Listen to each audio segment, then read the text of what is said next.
On a suivi un petit peu les tendances. Après, on a fait la commission du docteur Lekhal, du docteur Théodoris en Grèce. Et tous travaillent sur ce thème, donc on a suivi. Après, ce qui est important, ce qui est bien, c'est qu'on a travaillé sur les méthodes numériques, sur la turbulence, la convection.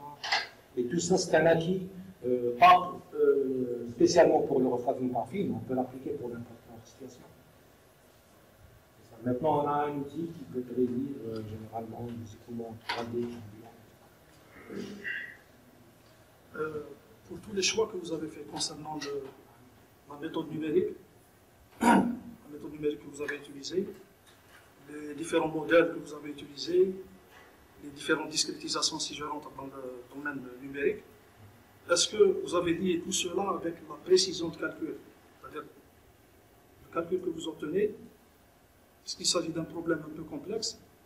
Est-ce que vous avez lié tout cela avec la précision des calculs? Parce que finalement, quand je vois les résultats, donc je m'aperçois que qualitativement, c'est bon. Mais si quantitativement, il y a toujours des écarts entre, si on compare avec les... Oui. Donc, question précision, on a consacré un petit chapitre. On a dit que là, on a un modèle numérique. Et on veut prédire quelque chose de physique. Donc, les erreurs peuvent venir soit du modèle lui-même, ce qu'on a appelé erreurs de modélisation, tout ce qui est modèle de turbulence et tout.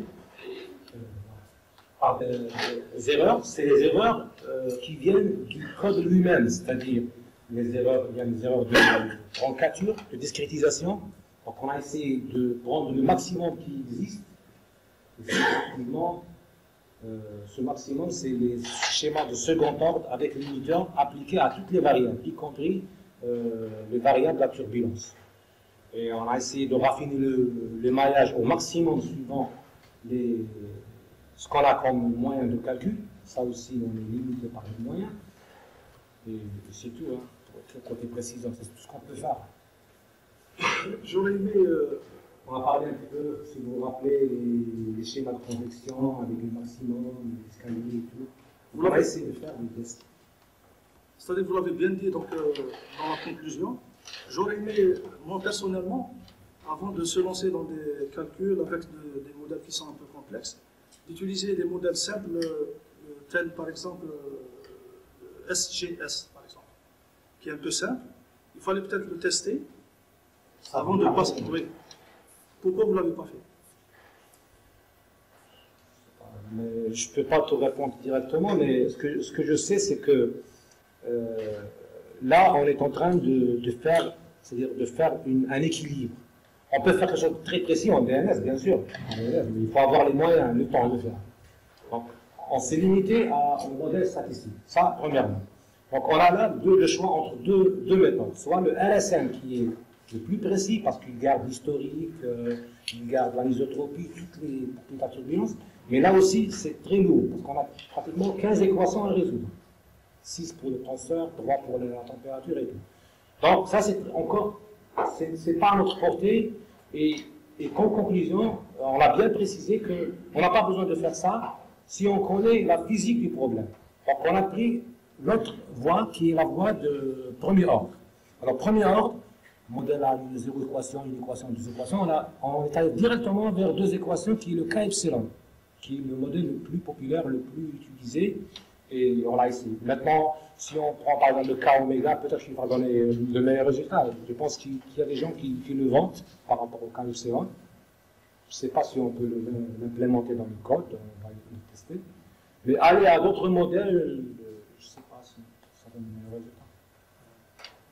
Et à quoi vous imputez donc, tous les écarts avec les résultats expérimentaux? Est-ce que vous l'imputez uniquement au choix du modèle ou bien peut-être on a incriminé le modèle, il y a des gens qui incriminent les conditions stationnaires peut-être. Peut-être comme l'avait dit M. Leboeuf. Il y a dans les papers de Leila, donc il a pratiquement posé 4 trucs. Donc il y a le domaine de calcul, qu'il faut prendre aussi large que possible, parce que si on prend un trou d'injection, on impose un profil de vitesse. Si la longueur est très petite, automatiquement l'inclinaison elle se trouve un petit peu exagérée, le G va décoller un petit peu vite, et ça ne va pas reproduire la réalité. Donc on prend le plénium. Maintenant le plénium, est-ce qu'il correspond à la réalité, à l'expérience? On va voir si l'écoulement il part dans ce sens ou dans l'autre sens. Donc tout ça c'est le domaine de calcul. Les schémas de discrétisation, il faut qu'ils soient impérativement au minimum second ordre. Le modèle de turbulence, il faut qu'il... Parce qu'on a un phénomène anisotropique. Un modèle isotropique, automatiquement, on estime qu'il va donner de mauvais résultats. Et il y a le côté température. Là, côté équation de la température, là, on n'a pas touché. C'est-à-dire, ça me reste sur le cœur que je n'ai pas touché sur ce thème, je n'ai pas fait des cas tests de transfert de chaleur. Après une marque descendante peut-être, j'aurais dû tester le code dans ce sens-là et voir comment il va se comporter. Le prendre turbulent quand je le fixe à 0,9, c'est pas juste. Il faut voir, il y a d'autres formules plus sophistiquées que ça. Et j'ai déjà commencé à programmer le gradient de température généralisé, ça ne marche pas encore, mais j'espère qu'en utilisant ces composantes anisotropiques, ça va donner de meilleurs résultats. Donc j'essaie d'améliorer le modèle, la précision, maintenant la taille de la grille, comme l'a dit le professeur Leboeuf. Donc peut-être qu'en prenant beaucoup de volume de contrôle, là où il y a le phénomène, naisse le phénomène, l'intérieur des trous au voisinage, ça pourrait donner de meilleurs résultats. D'ailleurs, je sais que toutes les publications que j'ai vues, c'est pratiquement ça, c'est une sous-estimation de l'efficacité latérale. Il n'y a personne qui a trouvé les bons résultats jusqu'à présent. Il y a la structure de l'écoulement qui est un peu complexe, parce que vous avez l'écoulement qui a une direction générale qui suit donc la panne, et puis vous avez un G, et donc ça crée des structures un peu... Moi j'ai décidé un modèle ici, je vous le montre, et vous me dites ce que vous pensez. Donc vous avez le G, mais il est guidé, de façon à ce qu'une partie du tube sort du profil. Et ça crée, donc, comme en aérodynamique, ce genre d'aspérités qui sont utilisées sur les... Il faut voir son influence sur l'aérodynamique de l'ordre. Non, il y a les rigueurs, qui diminuent un petit peu le frottement. Qu'est-ce que vous pensez d'une solution pareille où on guide bien le G? C'est-à-dire que vous répondez à la question. Je ne sais pas. Même si, sans bien diriger. Regardez, parce que le refroidissement par fil, c'est une technique où on injecte le fluide refroidissant par des trous discrets. Oui. Alors, l'idéal, c'est utiliser une paroi poreuse. Là, le fluide refroidissant, il va sortir uniformément sur toute l'homme. Donc, il va former on n'aura pas ce phénomène. Mais cette quatrième technique, généralement, elle n'est pas utilisée. Ce qui est utilisé maintenant, c'est convection, impact et refroidissement par fluide. J'ai montré tout à l'heure une ordre réelle. Je ne sais pas si c'est là.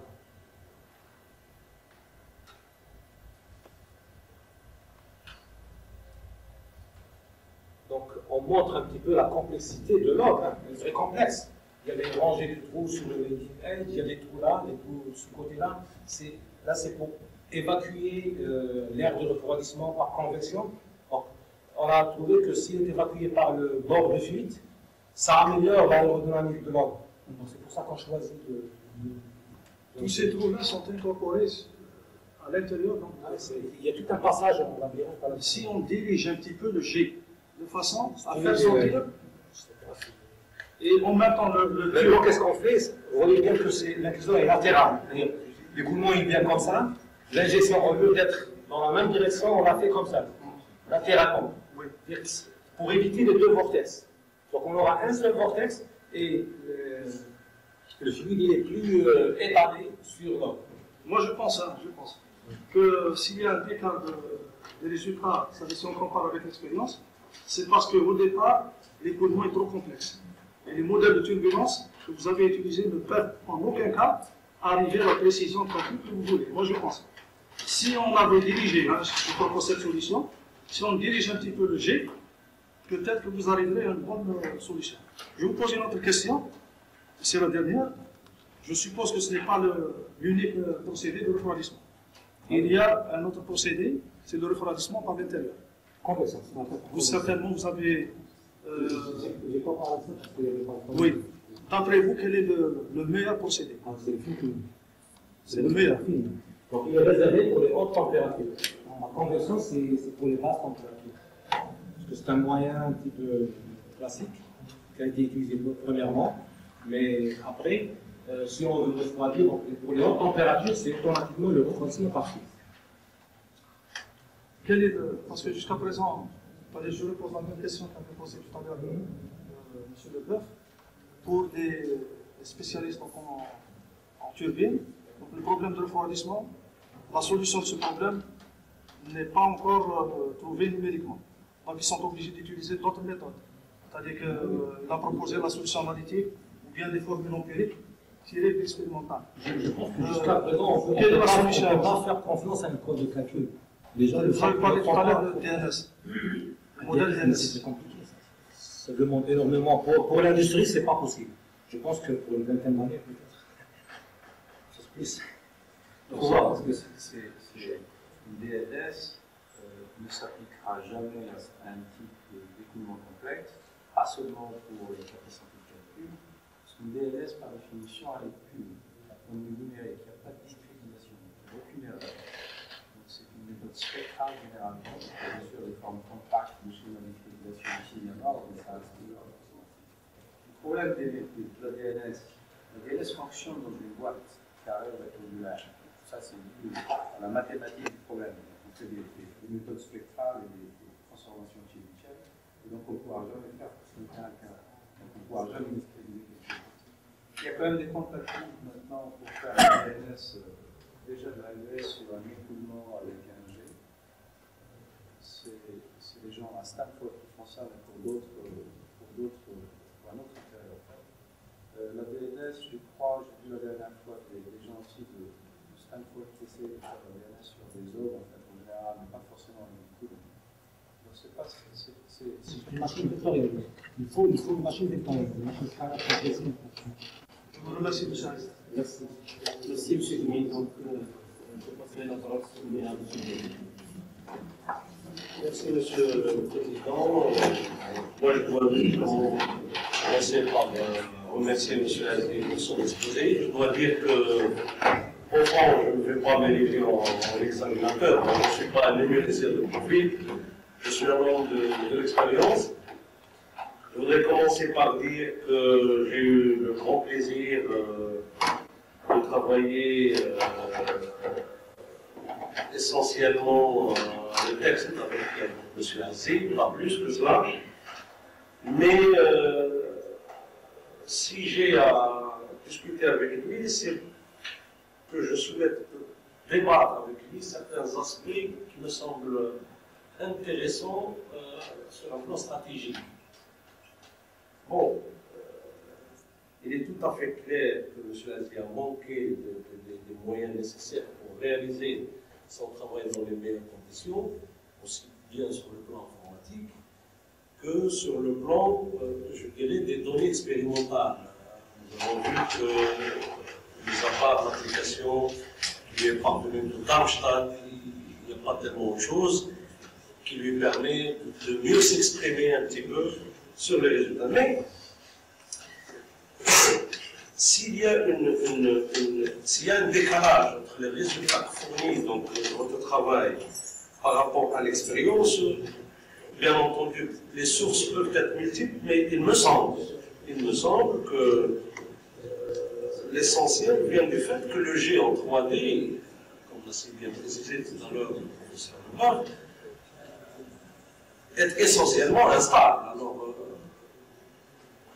mis à part les erreurs liées au propre du numérique, le moyen de la discrétion, etc., est-ce qu'on ne peut pas penser qu'une des raisons fondamentales qui nous laisse s'écarter par rapport aux réalités expérimentales serait l'analyse physique du G en lui-même? Je me pose la question. Hein. Ce n'est pas... C'est vrai, si vous permettez, mais c'est-à-dire que, pour moi, dans toutes les PFAS expérimentales que j'ai vues, les gens ne mettaient pas ce phénomène en premier lieu. Ligrani n'a jamais dit dans ses articles que l'écoulement était stationnaire, qu'il y a des instabilités, qui présentent des conditions d'expérimentation, il donne l'efficacité latérale moyenne, c'est tout. Le profil des vitesses, il les donne, il ne donne pas quelque chose qui change dans le temps, qui est instable. Donc, même dans les cas de l'ordre symétrique, je pense que ça compte. Je ne sais pas que les gens qui ont fait l'expérimental, est-ce qu'ils ont remarqué quelque chose comme ça? Donc, ils devaient le dire. Ils devaient le dire et l'exposer dans leurs résultats. Et c'est pratiquement le problème majeur que j'ai eu. Des fois, quand je fais des calculs, je les refais, je retrouve toujours ces estimations. Je me dis peut-être que l'expérimental, j'ai pas les bonnes conditions. Et quand je l'ai marqué au début de ma thèse, il y a tout le monde qui croit à l'expérimental, sauf l'expérimentateur. C'est pas, peut-être que. Il y a des trucs que. On ne sait pas. Qu'est-ce qui est bon? Est-ce que je fais l'expérimental ou c'est. Bon, mais on essaie d'avoir se performer. Les gens d'expérimental, eux aussi, essaient d'estimer les erreurs, parce que si on veut avoir une paroi adiabatique, expérimentalement, c'est très difficile. Alors, dernièrement, les gens font des analogies de transfert de masse, transfert thermique, parce que si on injecte du méthane et on mesure la concentration tout partout, on fait par analogie thermique et on réduit le transfert de chaleur. Parce que là, on se dit que le méthane n'a jamais percé la chaleur. Mais une paroi adiabatique, vous isolez comme vous voulez, vous estimez les erreurs. Et alors, finalement, dans ces techniques de protection par film, j'imagine qu'il doit y avoir un compromis entre un petit peu ce qu'on gagne et ce qu'on perd, puisque finalement, pour la machine, est-ce qu'il y a est-ce qu'il y a une directive vers ce compromis à prendre en considération, ou alors c'est ce que j'ai montré tout à l'heure rapidement, que quand on diminue un petit peu le débit d'air froid utilisé pour l'environnement, on gagne en rendement. Parce que l'air il est comprimé par le compresseur.